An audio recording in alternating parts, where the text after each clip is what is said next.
नमस्कार, हमारे चैनल में आपका स्वागत है। मैं हूं रामचंद्र मौर्य।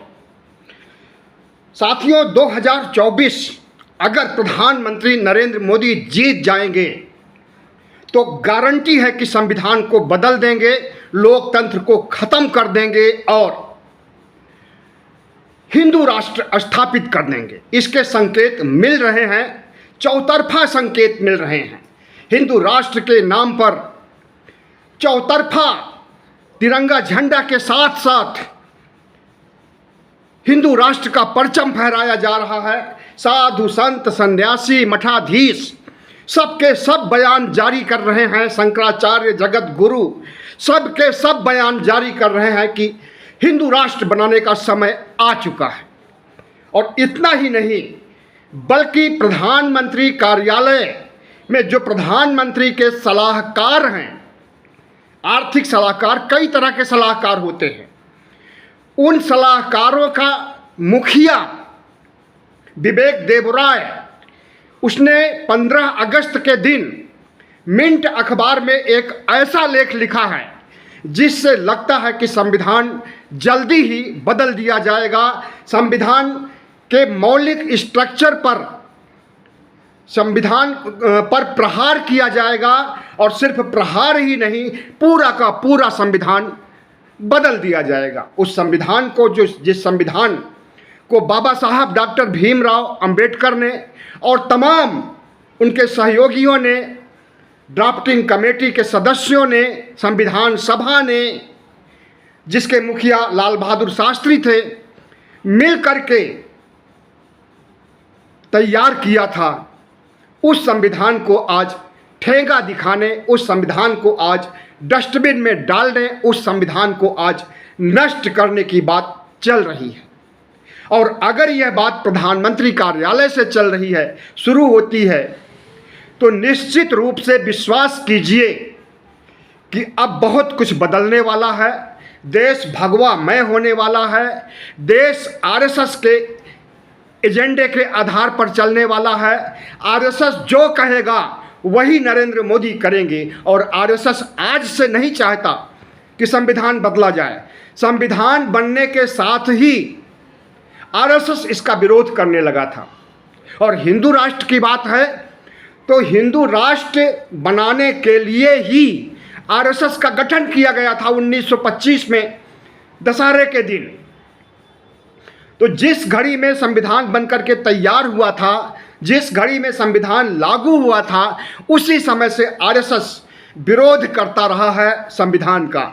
न सिर्फ संविधान का, बल्कि भगवा झंडे का, लोकतंत्र का, हर चीज का विरोध, संप्रभुता का, समानता के अधिकार का, धर्मनिरपेक्षता का, हर चीज का विरोध करता रहा है आरएसएस। और उसी आरएसएस के प्रचारक रहे हैं प्रधानमंत्री नरेंद्र मोदी। उन्होंने खुद कई बार प्रधानमंत्री बनने के बाद कहा कि हम प्रधानमंत्री बाद में हैं, पहले आरएसएस के प्रचारक। तो जब आरएसएस का प्रचारक, आरएसएस का एजेंट, आरएसएस का प्रतिनिधि प्रधानमंत्री बन गया है, तो वह आरएसएस के एजेंडे को क्यों नहीं लागू करेगा। अब देखना यह है कि 2024 में जीतने के बाद संविधान को बदलने की कवायद शुरू कर दी गई है। अगर जीतते हैं तो संविधान बदलेगा, और संविधान बदलेगा तो कोई चुनाव नहीं होगा, चुनाव नहीं होगा तो लोकतंत्र नहीं होगा, लोकतंत्र नहीं होगा तो राजतंत्र स्थापित होगा, राजतंत्र स्थापित होगा तो मनुस्मृति युग आ जाएगा। मनुस्मृति को ही संविधान बनाया जाएगा और उसी के आधार पर फैसले किए जाएंगे। 4000 साल पहले मनुस्मृति युग में जो दंश झेला है इस देश ने, इस देश के मूल निवासियों ने, जो अत्याचार, पीड़ा, उत्पीड़न, नीचता, शूद्रता झेला है, उसी युग में लौटाने की तैयारी चल रही है नरेंद्र मोदी की सरकार के द्वारा। अगर प्रधानमंत्री नरेंद्र मोदी अपने सलाहकार विवेक देबराय को डांट फटकार लगाते और कहते कि यह इनकी निजी विचारधारा है, इसका पार्टी से और सरकार से कोई मतलब नहीं है, तो समझा जाता कि प्रधानमंत्री नरेंद्र मोदी निष्पक्ष हैं और संविधान में आस्था रखते हैं, संविधान को मानते हैं। लेकिन 15 अगस्त के दिन छपा हुआ लेख 3 दिन बीत गया, अभी तक प्रधानमंत्री के मुंह से एक शब्द भी नहीं निकले उस विवेक देबराय के खिलाफ। आरएसएस, भारतीय जनता पार्टी और पूरा भगवा गैंग, साधु मंडली, मठाधीश, शंकराचार्य, सब के सब बहुत आनंदित हो रहे हैं उसके इस बर्ताव से। और दूसरी तरफ कांग्रेस, इंडिया, पूरा का विपक्ष चिंतित हो गया है, चौकन्ना हो गया है और अवसर देख रहा है कि कब प्रधानमंत्री को इस मुद्दे पर घेरा जाए। माकूल परिस्थितियों, माकूल अवसर की तलाश में विपक्ष है। लेकिन प्रधानमंत्री सत्ता में है, सर्वशक्तिमान है, सारे अधिकार उनके पास निहित है। सीबीआई है, ईडी है, आईटी है, सेना है, पुलिस है, तमाम सशस्त्र बल हैं। वो कुछ भी कर सकते हैं विपक्ष के खिलाफ, विपक्ष को ख़त्म भी कर सकते हैं, ऐसी चेतावनी भी दी जा चुकी है। थोड़े समय पहले अमित शाह ने कहा था कि विपक्ष की ज़रूरत नहीं है, एक रैली में कहा था, और विपक्ष की ज़रूरत नहीं है। और प्रधानमंत्री नेहरू अगले 50 साल तक प्रधानमंत्री बने रहेंगे। प्रधानमंत्री की उम्र 74 साल हो गई है, इसी 17 सितंबर को 74 साल पूरे कर लेंगे। 75 साल के होने पर मार्गदर्शक मंडल में जाने का नंबर है। अगर अपने ही कानून पर, अपने ही द्वारा बनाए गए कानून पर, जो पार्टी के लिए कानून बनाया है, जो पार्टी के लिए संहिता बनाया है कि 75 साल के बाद कोई राजनीति नहीं कर सकता, मार्गदर्शक मंडल में जाकर के प्रेरणा दे सकता है, मार्गदर्शन कर सकता है। तो प्रधानमंत्री नरेंद्र मोदी तो अगले साल ही जाने वाले हैं मार्गदर्शक मंडल में, तो 50 साल कैसे राज कर सकते हैं। और फिर प्रधानमंत्री की उम्र जब 74-75 साल की हो गई है, तो क्या गारंटी है कि 50 साल तक जीवित रहेंगे। अमृतकाल चल रहा है, अमृतकाल का अमृत पी चुके हैं। हमें तो लगता है कि अमृतकाल का अमृत किसी को नसीब नहीं हुआ है, सिर्फ अमित शाह, भागवत और नरेंद्र मोदी को ही नसीब हुआ है। और वह अपनी 50 साल की आगे की उम्र की भी कामना कर रहे हैं और एक दूसरे को सपोर्ट कर रहे हैं। इन सब के पीछे क्या मंशा है, ऐसा वक्तव्य देने की विपक्ष की ज़रूरत नहीं है। प्रधानमंत्री 50 साल तक राज करेंगे। न सिर्फ अमित शाह बल्कि भारतीय जनता पार्टी के वर्तमान अध्यक्ष जेपी नड्डा ने भी बिहार में कहा था कि विपक्ष की ज़रूरत नहीं है, प्रधानमंत्री नरेंद्र मोदी के नेतृत्व में भारतीय जनता पार्टी की सरकार हमेशा इसकी ज़रूरत है। जाहिर है कि इनकी मंशा जाहिर हो गई है। ये लोग क्या चाहते हैं, चुनाव नहीं कराएंगे तो लोकतंत्र खत्म हो जाएगा और संविधान को बदल देंगे, संविधान के मौलिक ढांचे पर का परिवर्तन करके संविधान को डस्टबिन में डाल देंगे, तब फिर इस लोकतंत्र भी नहीं बचेगा। और जब लोकतंत्र नहीं बचेगा, संविधान नहीं बचेगा, तो 140 करोड़ लोगों, जिसमें कि तमाम धर्मों के लोग हैं, उनके भविष्य का क्या होगा, इस पर किसी ने नहीं सोचा है। लोकतंत्र खत्म करने की बात चल रही है, विपक्ष को खत्म करने की बात चल रही है। विपक्ष एक धुरी होता है लोकतंत्र की। सरकार की कमियों को, सरकार की गलतियों को पकड़ना और उसे सही रास्ते पर लाना विपक्ष का काम होता है। अगर सरकार गलत कर रही है, सरकार अत्याचार कर रही है, सरकार देश की जनता के खिलाफ काम कर रही है, अडानी अंबानी की झोली भरने के चक्कर में इस देश की अर्थव्यवस्था को तबाह कर रही है, तो उस पर बोलने का हक तो विपक्ष को है ही।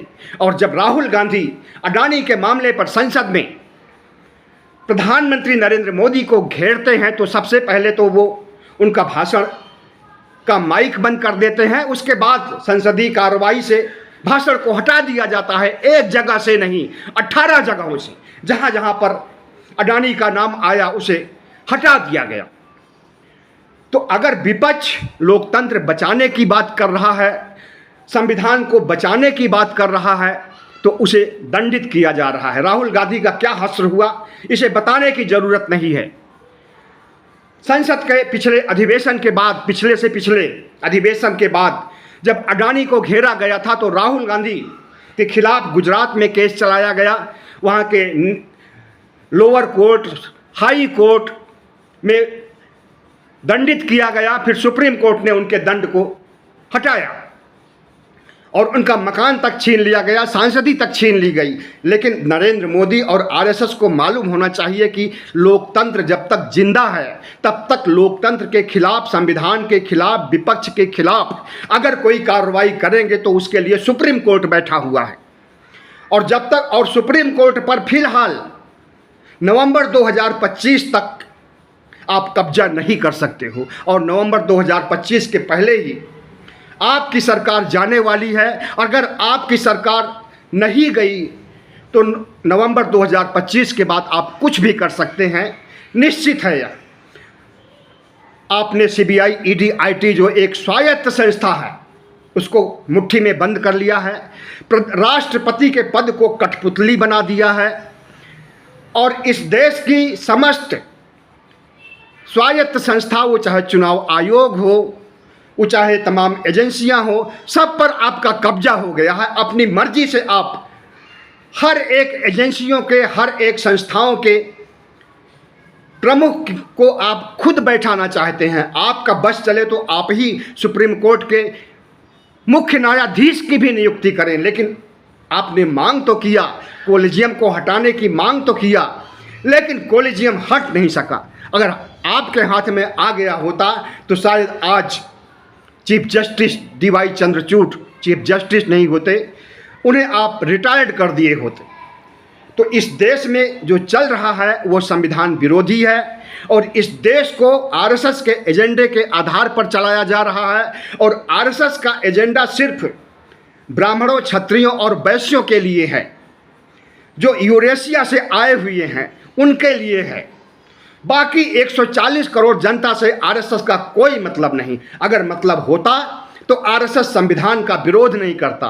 अगर आरएसएस को संविधान से मतलब होता, इस देश की 140 करोड़ लोगों से मतलब होता, तो लोकतंत्र का विरोध नहीं करता। अगर आरएसएस को इस देश की सौहार्द और इस देश की साझा संस्कृति, इस देश की साझा विरासत से मोहब्बत होती तो वह हिंदू राष्ट्र बनाने की बात नहीं करता।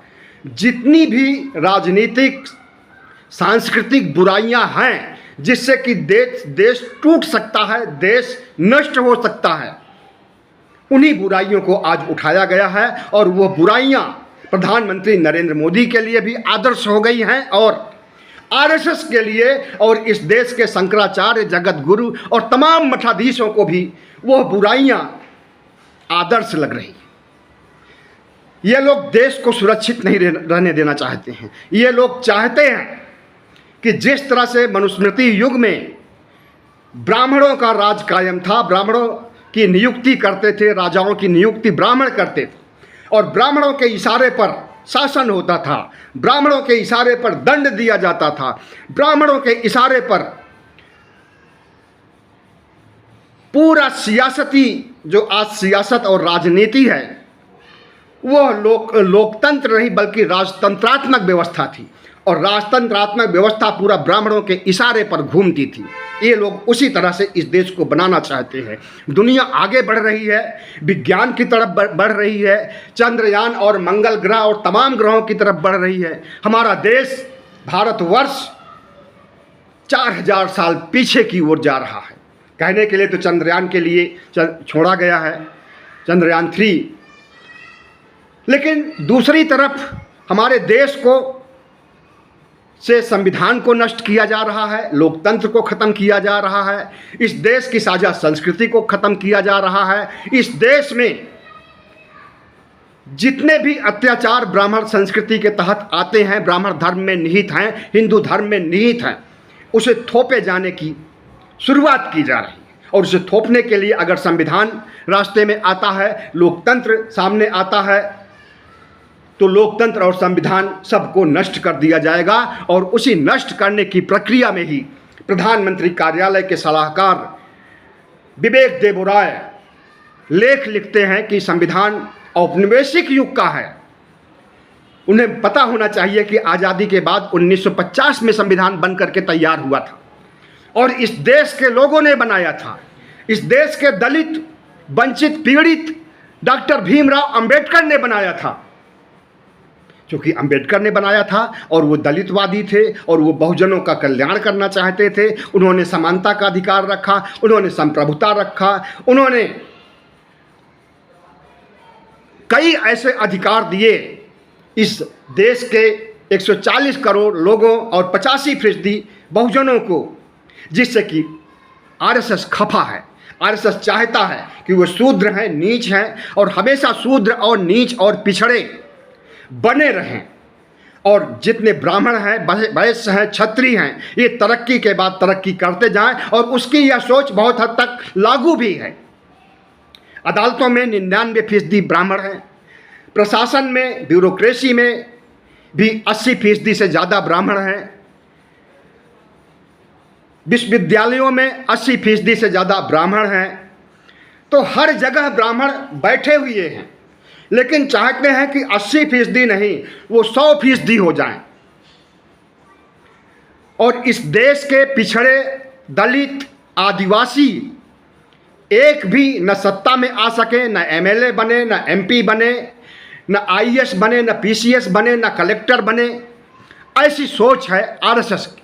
और इस सोच को लागू करने के लिए सबसे पहले समानता का अधिकार, शिक्षा का अधिकार, तमाम मौलिक अधिकार, नीति निर्देशक तत्व, सब कुछ देने वाले संविधान को ही चौपट करना चाहते हैं।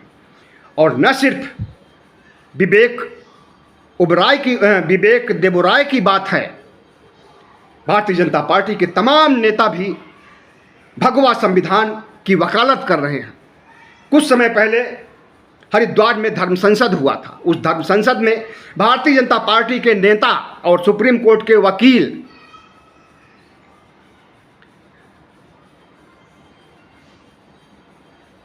भगवा संविधान पेश किए थे। भगवा संविधान जो मनुस्मृति पर आधारित था, और उस भगवा संविधान को इसलिए पेश किया गया था कि संविधान को हटाया जाएगा, और उसके लिए उन्होंने चुनौती पेश किया था। लेकिन इस देश में चुप्पी बनी रही, चुप्पी साधे रहे हर लोग, बुद्धिजीवी भी, मीडिया के लोग तो वैसे ही बिके हुए हैं, लेकिन मीडिया के लोग जो बिके नहीं हैं, उन लोगों ने भी कोई आवाज़ नहीं उठाई। और उस अश्विनी उपाध्याय जिसने कि संविधान के विरोध में भगवा संविधान पेश किया था, उसके खिलाफ कोई कार्रवाई नहीं हुई। इसी तरह से इलाहाबाद में माघ मेला के दौरान भी संविधान पेश किया गया था। मठाधीशों, साधु संतों ने नया संविधान बनाया था जो कि मनुस्मृति पर आधारित है। उसे पेश किया गया था कि हिंदू राष्ट्र बनेगा तो यही संविधान लागू होगा। और आज की तिथि में जब प्रधानमंत्री कार्यालय भी संविधान के मौलिक ढांचे पर सवाल उठा रहा है, उनका कहना है कि संविधान में बहुत से परिवर्तन हो चुके हैं। संविधान अब मौलिक रूप से वो संविधान नहीं रह गया है जो 1950 में बना था। इसमें बहुत से परिवर्तन हो गए, और कई परिवर्तन तो गैर वाजिब हुए हैं जिनकी ज़रूरत नहीं थी। उनका संकेत 1973 में हुए परिवर्तन की तरफ था, जब धर्मनिरपेक्षता शब्द को संविधान में डाला गया था, सेकुलर शब्द को संविधान में डाला गया था। उसकी तरफ उनका कहना था कि उसकी ज़रूरत नहीं थी। औपनिवेशिक इनका कहना है कि 1935 में जो गवर्नमेंट ऑफ इंडिया एक्ट बना हुआ था, जिसके आधार पर ब्रिटिश सरकार हुकूमत कर रही थी, यह संविधान उससे मिलता जुलता है और उसी की ये कॉपी है।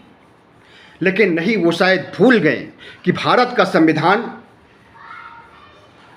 सिर्फ 1935 की कॉपी नहीं है।